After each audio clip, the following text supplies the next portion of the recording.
Hello दोस्तों, स्वागत है आप लोगों का आज के हमारी इस वीडियो में। आज हम पॉलिटी की 8th क्लास करेंगे। इससे पहले हम 7 क्लासें कर चुके हैं। हम नवीन शर्मा सर द्वारा आर्ट वाले चैनल पर उनके नायक फाउंडेशन बैच में जो पॉलिटी क्लासेस करवाई जाती हैं उनका रिवीजन करते हैं। तो इसी श्रृंखला में हम 7 क्लासों का रिवीजन कर चुके हैं और आज 8वीं क्लास का रिवीजन करेंगे। चलिए स्टार्ट करते हैं। देखिए, सेकेंड वर्ल्ड वॉर हुआ 1939 से 1945 के बीच। इस समय ब्रिटेन का पीएम कौन था? जिस समय युद्ध स्टार्ट हुआ उस समय ब्रिटेन का पीएम था चैम्बरलिन का टाइम पीरियड क्या है? 1937 से 1940। और 1940 से 1945 के बीच कौन था? Winston Churchill. दूसरे विश्व युद्ध में दुनिया के जो भी देश थे वे बेसिकली 2 ग्रुप्स में बटे हुए थे, एक तो अलाइड पावर्स और एक धुरी राष्ट्र।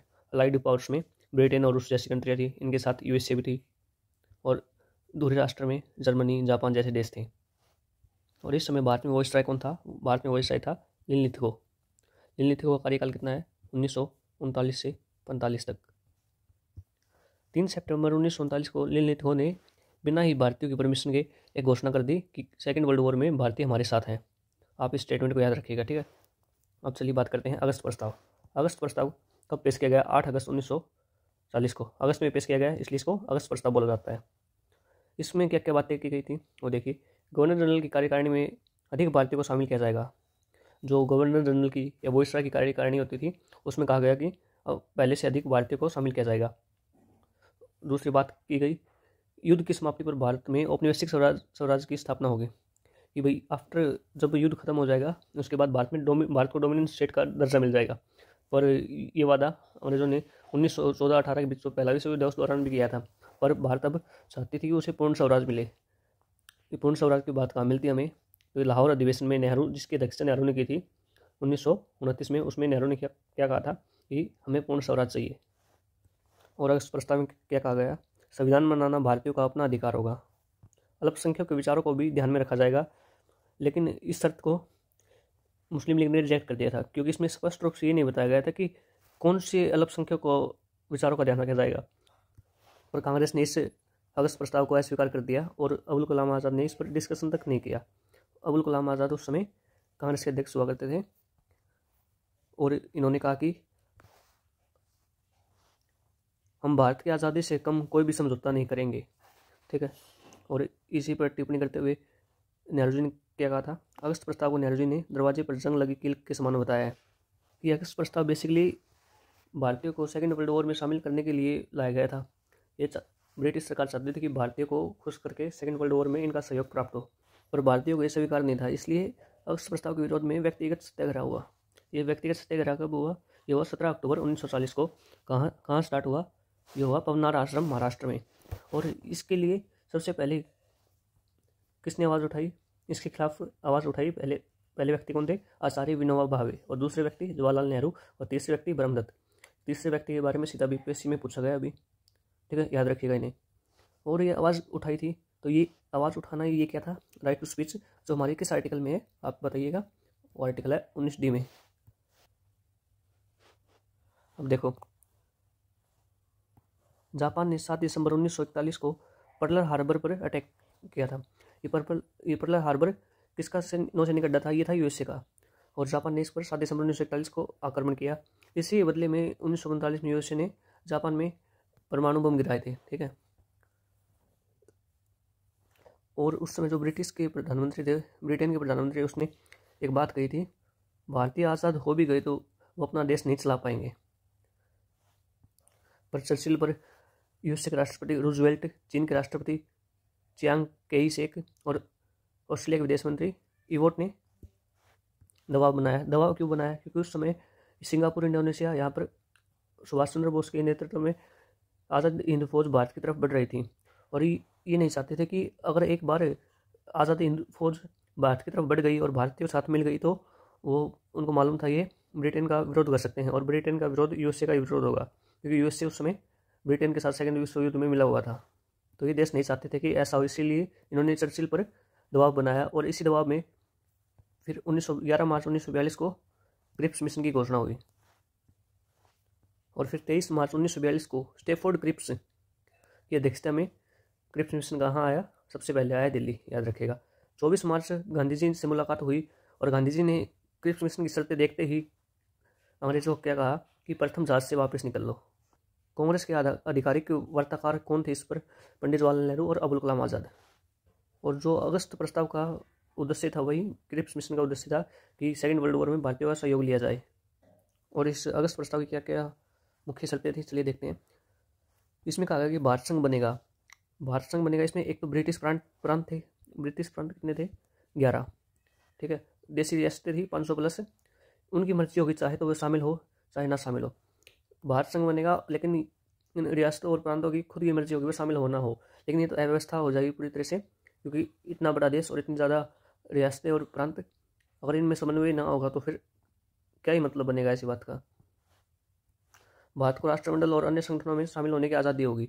तीसरी बात कही गई कि संविधान सभा संविधान बनाएगी, और इसमें ब्रिटिश क्षेत्र के जो भी प्रांत थे या फिर ब्रिटिश क्षेत्र से जो भी इस संविधान सभा में लोग शामिल होंगे वो चुनाव से आएंगे, और इससे अलग देशी रियासतों से जो भी वहाँ के राजा किसी को मनोनीत करके भेजेंगे वो संविधान सभा में शामिल होंगे। चौथी बात वही कही गई कि भारत को डोमिनियन स्टेटस का दर्जा मिलेगा। पांचवा, वोइसराय की परिषद में सभी भारतीयों को शामिल कर लेने की बात कही गई। तो इस समय पट्टाभी सीतारामैया ने इस अगस्त प्रस्ताव को, इस पर क्रिप्स मिशन पर क्या कहा, इस पर कहा अगस्त प्रस्ताव का परिवर्तित संस्करण मात्र है ये। पट्टाभी सीतारामैया ने इस पर कहा कि क्रिप्स मिशन अगस्त प्रस्ताव की मॉडिफिकेशन है। दूसरी तरफ गांधी जी ने इसे टूटते हुए बैंक के नाम उत्तर दिनांकित चेक कहा, पोस्ट डेटेड चेक कहा। नेहरू ने इस पर कहा whose bank is about to go bankrupt, जिसका बैंक दिवालिया होने वाला है। 11 अप्रैल, इतने विरोध की बात 11 अप्रैल 1942 को क्रिप्स मिशन वापस चला गया। और इसमें अगर क्रिप्स मिशन की विफलता के प्रभाव देखें तो देखिए क्या क्या थे। तो 14 जुलाई 1942 को कांग्रेस कार्य समिति ने वर्धा, जो महाराष्ट्र में है, अंग्रेजों भारत छोड़ो आंदोलन की नींव रखी। 8 अगस्त 1942 को ग्वालियर टैंक मैदान मुंबई से भारत छोड़ो आंदोलन स्टार्ट कर दिया गया। ठीक है। और ये अगस्त में हुआ था। इसी को अगस्त क्रांति या अगस्त रिवॉल्यूशन कहा जाता है। और इसी दौरान महात्मा गांधी ने क्या नारा दिया, डू और डाई, करो या मरो। किसने दिया? महात्मा गांधी ने। ठीक है। नेक्स्ट देखो, भारत छोड़ो आंदोलन में क्या क्या मुख्य बातें थी वो देखते हैं। ऑफिसर अधिकारी, पहले क्या था, जो भी आंदोलन होते थे, उस गांधी जी आंदोलन चलाते थे, उस दौरान लोग अपना काम छोड़कर आते थे। पर गांधी जी ने इस आंदोलन में, भारत छोड़ो आंदोलन में कहा कि जो भी ऑफिसर अधिकारी हैं वो अपनी जॉब को छोड़े ना, बस वो ब्रिटिश सरकार की नीतियों का अपोज करे। सोल्जर हैं वो अपनी जॉब को ना छोड़े, वो उनके ऑर्डर ना माने। पीजेंट कर सकें वो अपने एग्रीकल्चर को करते रहें, लेकिन जो भी अंग्रेजों द्वारा कर लिया जाता है उसको ना भरे। तो इस तरीके से गांधी जी ने इनका अपोज करने के लिए कहा इसमें, भारत छोड़ो आंदोलन में। और इसी समय कुछ समांतर सरकारें बनाई गई, जैसे कि बलिया में चिट्टू पांडे ने, सतारा में तमलुक, वेस्ट बंगाल में कल्चर, उड़ीसा में। ठीक है। और क्वाइट इंडिया मूवमेंट का किसने विरोध नहीं किया? क्वाइट इंडिया मूवमेंट एक तरीके से ब्रिटेन के खिलाफ था। ठीक है। तो इसके किसने समर्थन नहीं किया? पहले तो CPI, communist party of India ने, मुस्लिम लीग ने, हिंदू महासभा ने। कम्युनिस्ट पार्टी ऑफ इंडिया ने इसलिए सहयोग नहीं किया क्योंकि सेकेंड वर्ल्ड वॉर में रूस भी ब्रिटेन के साथ था, और रूस एक साम्यवादी कम्युनिस्ट देश है, और कम्युनिस्ट पार्टी की विचारधारा इसी से मेल खाती है, इसलिए इसने इसका सहयोग नहीं किया। इसके बाद जुलाई 1944 में आया श्री राजगोपालाचारी फार्मूला। इसमें बात हुई मुस्लिम लीग और कांग्रेस के बीच समन्वय करवाने की, इन दोनों के बीच एक तालमेल बिठाने की, लेकिन ये पूरी तरह से असफल रहा। इसके बाद जो 1942 के दौरान लगभग सभी जो बड़े राजनेता थे वे सभी गिरफ्तार हो चुके थे भारत छोड़ो आंदोलन के दौरान। तो इसके बाद वल्लभ भाई देसाई और लियाकत अली, इन दोनों ने मिलकर एक समझौता किया कि कांग्रेस और मुस्लिम लीग में 50% सीटें बांट लेंगे। पर इस समझौते का ज़्यादा कुछ अर्थ नहीं था, ये भी पूरी तरह से असफल रहा। और इसमें बात हुई थी कि जो मुस्लिम बाहुल्य क्षेत्र हैं उनमें क्या होगा, वोटिंग के आधार पर हम उस क्षेत्र को बांट लेंगे, लेकिन मोहम्मद अली जिन्ना ने इसका पूरी तरह से विरोध कर दिया था। आगे देखिए। इसके बाद क्रिप्स मिशन तो असफल हो चुका था। इसके बाद बेवल योजना आई। बेवल योजना को कब पेश किया गया? 14 जून 1945 को। इसकी मुख्य बातें क्या क्या थी देखिए, नजर डालते हैं। कार्यकारिणी में वॉइसराय और सैन्य प्रमुख के अलावा सभी भारतीय होंगे। कार्यकारिणी में हिंदू और मुस्लिम बराबर होंगे। क्वाइट इंडिया मूवमेंट के सभी नेता रिहा कर दिए जाएंगे। ठीक है। और इस समय बेवल योजना कब आई? जिस समय ललित गो, जो 1939 से 45 के बीच भारत का वॉइसराय था, उसको वापस बुला लिया था, और भारत में किसको भेजा गया था? वेवल को। एक वेवल योजना लेके आया था। और यही समय था 1945 में ब्रिटेन में चुनाव होने थे। एक तरफ तो चर्चिल था और दूसरी तरफ इटली था। इटली ने भारत की पूर्ण आज़ादी का मुद्दा उठाया और भारतीय चर्चिल के तो पहले ही खिलाफ थे, क्योंकि 1942-43 के दौरान बंगाल में जो अकाल पड़ा था उस दौरान कम से कम 30 लाख भारतीयों की मौत हो गई थी, और लेकिन इस दौरान चर्चिल ने कोई भी सहायता प्रदान नहीं की थी। ठीक है। और जैसे ही जो क्वाइट इंडिया मूवमेंट भारत छोड़ो आंदोलन के नेता थे वो रिहा हुए, उन्होंने शिमला सम्मेलन आयोजित किया। शिमला सम्मेलन 27 जून से 14 जुलाई 1945 तक चला।